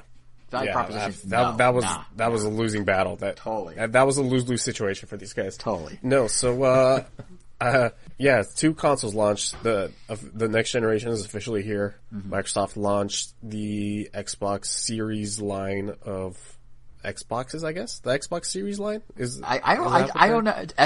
Someone I follow on Twitter is like, I'm gonna call it just Xbox Series letter. But yeah, I've just heard people call it the X and S or the Xbox Series, just Xbox Series. I feel like I would have said it Series X. But it's also S. Well, yeah, but they also. And the S is a whole nother play. But the S is still even under the same family branch as the X, isn't it? Like in theory. Theoretically, but theoretically also the Xbox One is under that branch because most of these games, at least for the next I guess I could just call it the years, are all cross-compatible. Can I just call it the series then? Yeah, that's what we were saying. Yeah, just the series. The Xbox Series line of consoles. There we go. The Xbox Series line of consoles. Biggest launch I've ever had at Xbox. Xbox XS. XBXS? I don't know. XSLC. I just missed the days of the X-Bone for the Xbox One. Yeah, X-Bone. People would call the Series XS. the X, or no, they would call it the X1 when the Xbox One came out originally. I was like, that's lame. You're trying to be too cool there. Yeah, seriously. That's like, it's not a fighter jet, main guys. on Overwatch and you're calling it the X1. No, that was lame. Yeah. So they launched that on Tuesday on the 10th, I believe. And Sony was right on the back burner with the PS5 on the 12th. So I was fortunate enough to snag one. PS5, Jason, right? I know you're what? PS5 you snagged specifically, just so people know what you're talking about. Yeah. Angel, I believe you haven't gotten one, right? No, I was really tempted, but I think I just need to wait otherwise because it wouldn't be very financially responsible for me to get one right at the moment. Oh, it definitely was very responsible for me to get this. I mean, there's still like there are a ton of games I'm really excited for that I was actually tempted to just buy the PS4 version, but I think I just need to wait just a while just to kind of catch up with everything else. Like, it's nice to remind myself that there's no rush. Like, I'll play things when I play them, but then again, there is no Smash Brothers equivalent coming out for it where I'm like, yeah, we'll have to get it day one. Like, I know that's Demon's Souls for a lot of people, or Spider-Man, or did All-Stars Battle Royale come out for PS4, or was that just a PS3? I think that was just a PS3 game. Okay, well, never mind then. I was about to say, there's your Smash equivalent. It was just many, many moons ago. Yeah. So like I said, I was fortunate enough to be able to get a PlayStation 5 on launch. I didn't have to pay any ridiculous scalper prices. Good. I got it through Amazon, the physical edition, even though I have no plans to ever buy a disc for it. Unfortunately, I had to settle for the disc version. The digital version is much, much sexier. The console itself is humongous. It's almost as tall as my PC tower. Wait, so how tall is that? I think... Give me in US metrics. 15.5 inches. Oh, damn. Right. Yeah. It's over a foot tall? Yeah, it's over a foot tall. Wow. This thing How's that is fit huge. in so where are you putting it? Do you have room on an entertainment center for it? How does it even fit? Well, I connect it to my monitor, so it's just on my computer desk. Ah, I see. But I had to rearrange my computer desk to add this thing on there. The whole setup process was very, very easy, very, very smooth. As soon as I went through the setup, as soon as I was done with it, I just downloaded a couple of PS4 games just to see how they would run. And the PlayStation 4 is known for its abysmal download speeds. So I was pretty surprised when this thing was like, oh, this thing actually downloads anything at the speed that it should. And it might be because of its new like Wi-Fi card that they have in them. And isn't that kind of the emphasis with PS5 in a lot of things? It's just faster at Speed. stuff. Yeah, like load times and... Absolutely. Like Miles Morales like launches within for the first 10 seconds. From the main PlayStation menu to you being in the game in Spider-Man Miles Morales, I think it's like 10 seconds. Oh, wow. Which is insane. Funnily enough, I still haven't played any games developed for the PS5. As soon as I was done with the setup, I just downloaded a bunch of PlayStation 4 games that I still want to go back and finish or even platinum. The main game that I was thinking was Ghost of Tsushima. And I think me and Angel talked about it a little bit in like one of the earlier episodes of QC. Is that right? Like I remember in July. Yeah. I remember you mentioned that there was enough content in the first chapter to satisfy you with like how much time you put into it that you were just kind of done at that point. Yeah, that game's beautiful, but it like ran at 30 frames a second, and as you guys know, I've become the snobbiest of the snobbiest of gamers, where I'm a PC player and 30 frames a second just no longer does it for me. So I had heard about it, but I was like, I just got to see it to believe it. This game runs at a full 60 frames a second, which is great. It actually makes the game feel much more fluid. And like the best thing that I could compare it to is adding like a quote unquote new car smell air freshener to like a car from a couple of years ago. Just that little bump in performance, was great. And so I think it is pretty cool that these new consoles are able to add, like performance features to last gen games. Which, oh man, I can't believe that we're already in quote unquote new gen as opposed to last gen stuff. It's weird that like, next gen is now gen, which is kind of an odd thought, but it's weird that, I don't know, I guess it makes sense because we were going down this road with like the Pro and like the One X and stuff, but it's interesting that basically the next gen consoles are almost like iPhones or smartphone upgrades, where it's like, it does everything your old one does, it just does it a little faster and a little better. Yeah, Plus it has some new stuff. Like, it's just such an interesting flip from the old mindset of it's this like siloed off, completely independent thing that everything's different. Like, it seems like, especially Xbox, because they're using the same like interface and everything. They're just adding quick resume. But like, because Sony, they completely redid the UI and stuff, right? Like, how is that? Yeah. So because Sony, I believe I forgot who it was on the Sony side that, or I guess on the PlayStation side, because they're technically two separate entities. But I believe someone said that like, oh, we believe in generations. Yeah, that was Sony. Everything sort of has to look and feel new. We will get to the feel in a little bit. But yeah, the UI is completely different. There are some similarities, but there are some questionable changes that they've made. Angel would understand some of these changes more. Angel, you know how like you would hold on to the PlayStation button on a DualShock 4, and like you'd have that little menu come up. Oh yeah, like to like shut down or restart Holding down the PlayStation button does nothing on the PS5.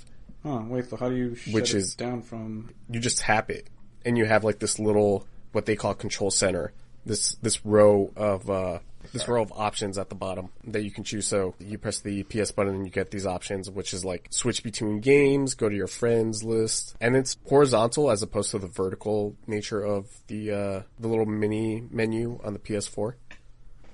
Right? So there's that thing. The UI definitely does take a little getting used to, but there are some improvements, like the store is now pretty much integrated into the actual OS itself. It's not like a completely separate app the same way it was on the PS4. So there are some very cool quality of life stuff that they've done to the OS itself, but they have gone backwards on a couple of things. Like, I would have loved to still be able, like, muscle memory with a PS4, it's just like, hold the button, the menu comes out, go up, press X again, and your system's gone to rest mode. Here, it takes the same amount of steps, but just like in a different order. So now it's like, instead of a hold, you tap, then you go down, then you go to the left, then you press X, and then you press X again. So muscle memory it's going to take some time to get used to it, right. Like I said. On the game side of things, I do have Demon Souls and Miles Morales downloaded, but I still haven't played those. I'm surprised you haven't played Demon Souls yet. I'm kind of surprised too, because that's why you bought the thing, isn't it? Actually concerned. Yeah. No. Yeah, Kevin, are you okay? Tomorrow is my day off. I'm going to be playing Demon Souls the entire day. Oh, nice. What I have played, though, is the game that's the packing game included with every PS5, Astro's Playroom. And I'm sure you two have heard about this. I aside have from me. so many questions about it. Yes. I'm very interested. Okay. I've heard it's the most Nintendo thing Sony's ever done, so I'm very intrigued. Yes. So it's one of the most charming games that I've ever played in my entire life. It's a little platformer where you play Astro, who I think is sort of Sony's mascot at this point. Their unofficial mascot. Yeah, I mean, like this little robot. Like the DualShock 4 and the previous games, or like the consoles themselves, like make appearances in the game, right? Like it's like it's very much like, I guess, in the universe of the console, I guess. I think it's set inside the console too, isn't it? Like he's supposed to be one of the little worker bots inside your PlayStation, isn't he? Is that kind of the premise? Because I remember the original demo, they had him like walking around like the inside of a controller or the inside of a system or something. Well, and it was VR, because like your controller itself, like the touchpad would like open up and you would shoot like a grappling hook or something, and then you could like walk on it. So that was Astro. I think that was Astrobot Rescue Mission, their VR game. But every PS4 had this tech demo called the Playroom, where if you had a camera, it was almost like, I'm pretty sure it was AR mixed, or not mixed, but helped with your controller. Mm-hmm. Where they're like, using the light on the back of the, I guess, exactly. dual shock. Yeah, exactly. And the game itself is great. It's, I think I took about 5-6 hours to complete it. It's not platinumed yet. I do plan on platinuming the game. Mm-hmm. It's basically 4 levels, and each level has 4 sub levels inside of them. But they don't necessarily take you through the history of PlayStation, but like one level is dedicated to the PS1, another level to the PS2, another level to the PS3, and so on. That's and then really one cool. Dedicated to that the is PS4. really cool. I love that sort of meta stuff. Oh my god. Yeah, and so you're just going through these levels, and they're, aside from going through the history of them, each one is themed. So one level is called the SSD Speedway. There's the Cooling Springs level, which is supposed to be like, oh, this thing never overheats. There's the GPU Jungle, and then like you'll find little robots recording little scenes from PlayStation games, both exclusive and non-exclusives. At one point, you come across Cloud's Buster Sword, and it's like a little guy with a camera, a little astrobot, pointing at the Buster Sword, and it's supposed to evoke, the main title screen of Final Fantasy VII back in the day. Right. I love this so much. Oh my god, this is so cool. Yeah, you will find a little astrobot that's dressed as the main character of Gravity Rush, which is like such a deep cut. Yeah, that's some real fan service right there. Yeah, like walking up a building, that kind of thing. Mm-hmm. I found one that like put a smile on my face of like these 2 astrobots dressed up as Chris Redfield and Jill Valentine from Resident Evil, really? opening a door. Damn, I need to watch these. Yeah, This definitely. So amazing. Like I'm so I want to play this somehow. I don't want to spend $500, but I want to play this somehow. Right. And that's just the game side. Yeah. It, like I said, while it is a cute little platformer, it's also a tech demo showcasing the new DualSense controller. Boy, I've never been a fan of gimmicks, but this might be the one gimmick to actually convert me to a true believer. I am a true believer now. If the Joy-Cons on the Switch have like HD rumble, this controller has like 8K rumble. It's that big of a jump? It's that big of a jump. I honestly thought they were just going to match HD rumble. That's crazy. No. Oh, no. There is a part where they put a bunch of little astrobots in the controller, and like you shake the controller and it feels like you have 15 little bots in there, you know? Yeah. It's not just like a slight rumble. It's a rumble that is distinct depending on whatever is happening in the game. So on the lighter side of things, there will be parts where you'll be walking on different surfaces and the controller will give you a slightly different rumble. So like walking through grass, if the controller feels gritty, you know, you'll feel a little gritty rumble. But walking on metal will feel very sharp and instant. Where like taking a step will be this quick little shake. But then walking through grass, you do feel like, oh, it's almost like you're kind of trudging through grass. Or like you're walking through mud. It feels sticky in a certain situation. I know it's weird to explain how something feels, but no, I get it. I mean, like, did you try, like, have you tried 1-2 switch and stuff when, like, HD Rumble and the Joy-Con? Oh, yeah, absolutely. Okay. Absolutely. Okay, yeah, so you have a point of reference. Yeah, cause I feel like, wow, no, cause like, I feel like HD Rumble is really underutilized on the Switch. So the best example is 1-2 switch. And I was gonna say, if you're saying it's that big of a jump from 1-2 switch, and I thought the best thing about 1-2 switch was how it used HD Rumble, like, I'm, like, blown away right now.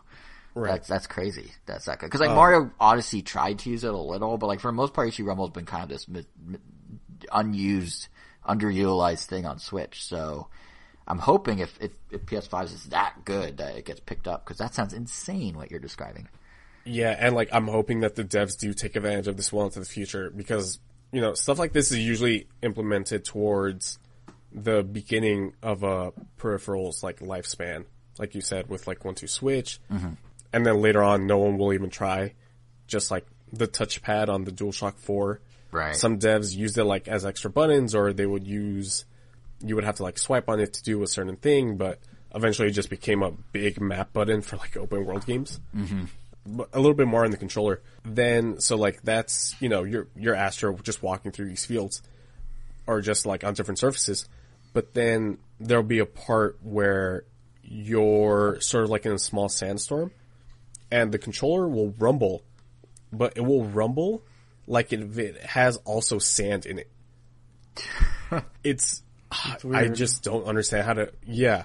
And then, like, on the opposite side of, like, sand, there'll be parts in the game where Astro is in rain, and you will feel little taps in your hands, like if rain was hitting the palms of your hand, like, without the wetness, of course.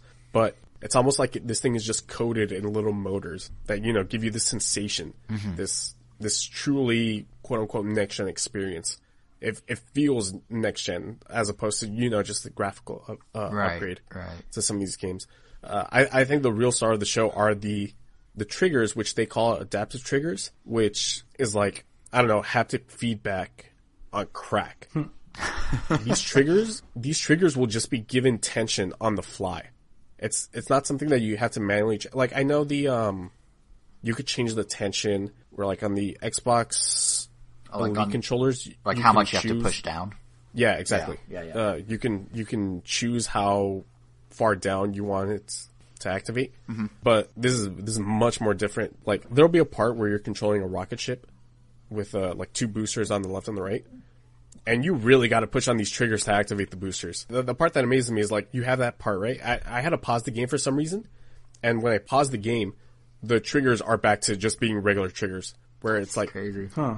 It adds resistance. It adds resistance on the fly. It's insane. I read some interesting examples of how other games are using it too. I don't know if you've heard. Yes, you're gonna get to that. Sorry. Yeah, I was going to get to that. Sorry, no worries. They'll add resistance to the triggers, but then they'll also add the rumble that I just talked about. So it makes it even more immersive. Like, there's a part where the triggers then essentially become sort of like jackhammers, where they will go in like 20% down, and then they will just shoot back up like really quickly. It's like you get this like little ball gun that shoots that shoots balls, and you feel like the pop of each ball coming out of the gun, like just quick little ta ta ta ta ta ta tas. That's gonna sound terrible in the audio. No, it sounded beautiful.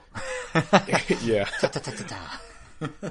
At one point, you know, you get a bow and arrow, and of course, you feel the resistance of the bowstring as you're pulling back the arrow, but you also have sounds coming out of the controller, just like the DualShock 4. So you're also hearing how tight the bowstring is getting. Right. Right. It's awesome. The devs of Call of Duty, Black Ops Cold War, they've shown this, how smaller guns, you push down on the triggers to aim down the sights. Mm-hmm. Smaller guns will be almost instant.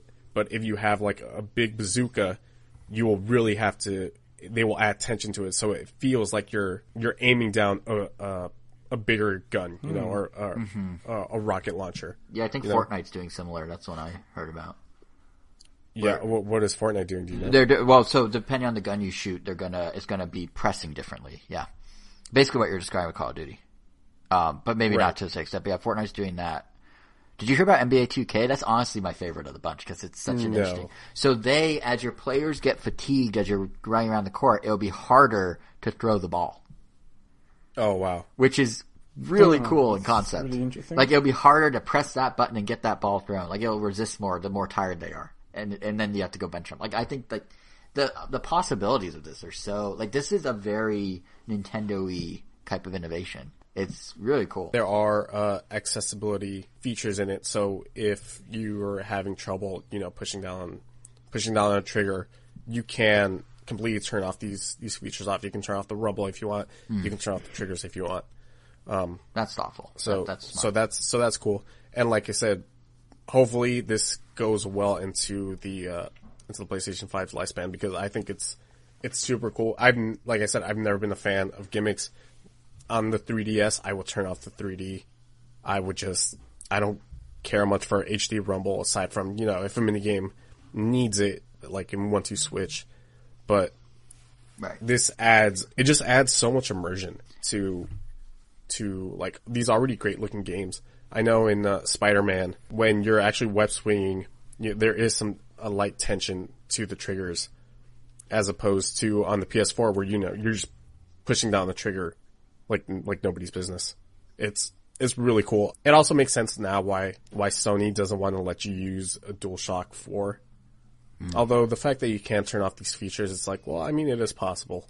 Right. But if you're playing Astro's Playroom with a DualShock 4, it's like, well, it's kind of a waste. It is a great game in its own right. Yeah. But showcasing the controller as well, it's something. Yeah, you guys absolutely have to feel this. I was just about to say, not to like go full circle with the episode, but we started talking about how like the little things we take for granted that are now gone. I think demoing this, Sony getting this out there in people's hands during E3, during Con, what have you, like it feels like they were like in sort of like stuff. Like they announced the DualSense Nintendo marketing thing where it's like, oh, you got to get it in your hands and yeah, exactly. And it's so strange. Like if you think about, like they announced the DualSense, like this is gonna be a big thing. Like we're revealing the controller separate from the console, and everyone's like, all right, I guess. And like it was kind of with the Wii, like here's this crazy remote. And it wasn't until E3 when the Wii came out, like 2006, where the lines were long. People were like, all right, what is this thing? And then the impressions started coming in, and then it was like, oh my god, you need to buy a Wii. You don't understand. This feels similar. So, but I guess what's kind of interesting is like I think there would be a lot more interest in what this does going into it if they did proper demos. But at the same time, there is something to be said about basically surprising, or if you want to use a pun, springing this on everyone. Ha ha, cause of the... Anyway, there is something to be said for basically everyone buying a PS5 like, oh, I'm just getting it because I want faster speeds and newer graphics, and then being surprised by the insanity of this controller. So like, it's kind of an interesting, insane. Like, COVID kind of created a unique circumstance where I don't think everyone could have the revelation of like, oh my god, this is so crazy, like they would with any other console launch, even the Wii, because you knew going into it, it's like it felt like magic, but you knew it was gonna work. No one knew this was gonna work like this. It just sort of appeared, and that's actually kind of cool. Like I'm sure it's just another layer to the launch experience. I think I'm gonna have a good time with this console. I have never been more interested in going hands on with a non-Nintendo console. Like obviously there's games and stuff, but like this controller plus Astro just feels someone was looking at like Nintendo's notes of how to properly launch do a thing and just I'm already thinking ahead to the future with like this controller, like with God of War. In God of War, you throw the axe and then you press a button and the axe comes back to you. I can only imagine how cool that's going to feel. Oh, like the thump. Not only throwing the axe, but then recalling it and, feeling feeling the right side of the controller just vibrate with the axe coming back to your hand. Yeah. It's funny because like I feel like in the Nintendo world, I was like, oh, Sony always like sort of copies Nintendo, like dual, analog stick, rumble, motion, but this feels like Sony didn't actually went further into like, well, what is it that Nintendo does, and how do we do that in a Sony way, and actually like did it. You know what I mean? Like not knocking them in their games or anything at all, but there's definitely been in terms of controller innovation. Nintendo usually is first, then Sony catches up, then Xbox is like, what if we just like did that, but it's customizable, and kind of did like their own weird like Elite controller. But this feels like the first time when they did that Sony's their taking Kinect. the lead on a control. Yeah, Kinect being the Wii without controller. But this feels like first time Rumble, Sony's. the first instance of this, and then they're kind of like I could just Yeah, but this sounds so much more advanced. Adaptive triggers. Like this really feels like Sony. No, yeah, that sounds finally nice. taking the lead on input innovation versus gameplay innovation. If that makes sense. It's funny how like something like cool that like makes a big difference. Like it's definitely interesting, just like what it takes to. I guess it almost feels like granular things you could add immersion to gaming, but it really does do a lot. Like I mean, even kind of how like I felt like 3D did a lot. Maybe just because I guess like 3D doesn't get me dizzy, but like I remember playing a lot of games on my PS3 in 3D. Like I was able to play the whole God of War series. I played some Mortal Kombat in 3D. And the TV also kind of like changes some things to 3D it has a 3D button. It wasn't always perfect, but I don't know, that just having that little extra like depth just makes everything feel, I guess, more real. Or you get more sucked into these experiences. And this controller just sounds like another awesome way to do that, especially since we're obviously not getting 3D back anytime soon. That's definitely a one and done. And I do already emphasize, I'm not saying Sony doesn't innovate. I'm just saying in terms of control, like a lot of the stuff they do with games has now, trickled down to other companies. But in terms of inputs, this seems like the biggest leap Sony's ever done, and really it's taking parts of other ideas. Nintendo did the Wii remote speaker and it was whatever. HD Rumble was the first step. Adaptive triggers have been rumored forever. I remember when the Switch was still the NX, people were like, oh, adaptive triggers, go have adaptive triggers. But to see Sony basically combine them all and make it's like what Apple does, where they wait a little longer, but then they kind of combine them in just the right way, the features, to make it like really feel like something special. It sounds like this controller is that, which is such Nintendo turf that they're trying on, but it's really cool. How do I say this? Happy. It's more like I'm very excited for you guys to actually feel it. Oh yeah, I don't know when because of stupid COVID, but I am very much looking forward to being able to go hands on with this. If we were still recording this at Angel's house, I absolutely would have taken the console over for you guys to feel this. Cool. Oh, now I really wish. It's funny because we're talking about we can make doing COVID, we could get by, but I'm like, man, we could record in person. I could have been playing this. I feel like I would absolutely love Astro's Playroom. It seems so up my alley, both in length, it's only 6 hours, and in meta-ness and in control and innovation, and I'm jealous. Mm-hmm. I'm very jealous. I don't think I'm going to spend $500 on this thing, but damn my Nintendo loyalty. I mean, you totally could have gotten one if you really wanted one, but yeah. I mean, let's be honest. If it had a Nintendo name on the box, I would have bought this day one. It's the exact the Nintendo PlayStation 5. Yep, exactly. But it checks all the boxes. In terms of what you described here, with what you played, it checks all the boxes of what I love about a Nintendo launch. Right. So it's just I didn't think I'd feel this way after you described it, but I'm really into it. Yeah, it's man, this controller. And I didn't even really talk about the controller. I thought the DualShock 4 was a big step up from the DualShock 3. The DualShock 3 felt like a toy, and it did follow the form factor of the previous two DualShocks. So the DualShock 4 was almost like the most radical redesign. But then going to the DualShock 5, it feels nicer. The build quality feels nicer. The DualShock 4s were notoriously, people would go through a bunch of DualShocks. I think I read somebody went through 8 throughout his PS4's lifespan. Well, this Angel, thing feels like it can like take a beating. Maybe I'm kind of the lucky ones. My brother and I, our original DualShocks, they work perfectly fine. I've only just gotten another one recently just because I finally managed to get the orange one, and I got a see-through red one.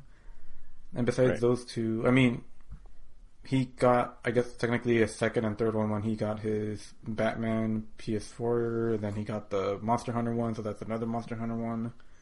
Then we have 4 controllers between us total, maybe 5. But none of them have broken or anything. Cool. Yeah, that's my initial PS5 impressions. I'm sure I'll talk about Demon Souls next episode. Yeah, I'm very curious to hear Miles about Morales. that actually, and some Miles. Yeah, someone did a great video. If the people listening haven't seen it on, I guess, Twitter, someone did a video where they synced up Miles Morales and web slinging around to that What's Up Danger scene. What's Up Danger? Into the Spider-Verse. It's so good. Mm-hmm. I think Jeff Keighley retweeted it, so just go find him on Twitter, listeners. You know who he is probably if you're listening to us. So Angel, I think this one's yours, right? Is it? Well, first we have to do housekeeping. Wait, no. There's one more thing on the list. There is? I know whose this is. Oh, yeah. no, if there was one, I thought I erased it, but I guess I don't know. We could always save it. All right, we'll save it. What a tease for next time. What are we going to talk about? Only one way to find out. You gotta tickle their interest. Yeah. Tickle their interest. Tickle their interest. I don't know if that would hold up in court.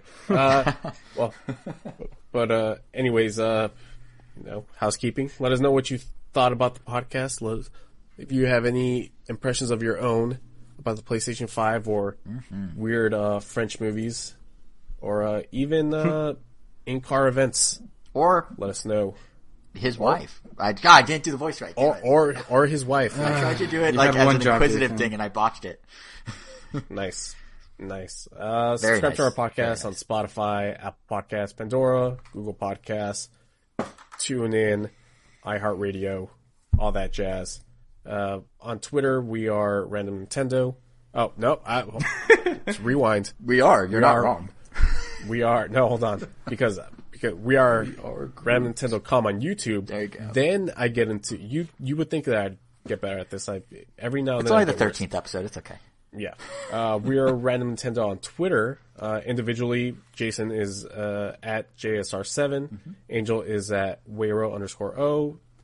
At WEIRO_O. I am KVN Gomi on Twitter.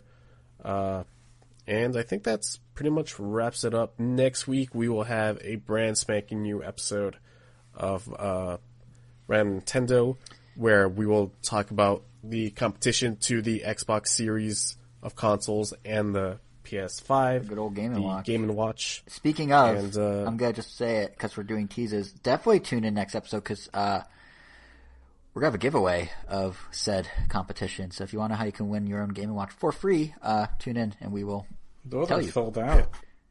Yeah, they are sold out. They're flickering on some sites. But yeah, they're not easy to get and we have one for you. So... Right. Listener, I wish that I could give you a PS5, but these things are expensive, and they're even more expensive once you go to eBay or OfferUp. Jesus, some of these things. Like $1,000, yeah. I'm gonna pat myself on the back for being able to get a PS5, and I was able to get myself a RTX 3070, both notoriously hard pieces of hardware. I will take. I'm a happy camper this year. I'll take a step down on that ladder and pat myself on the back for getting 2 Game & Watches from 2 sites within an hour of the thing launching.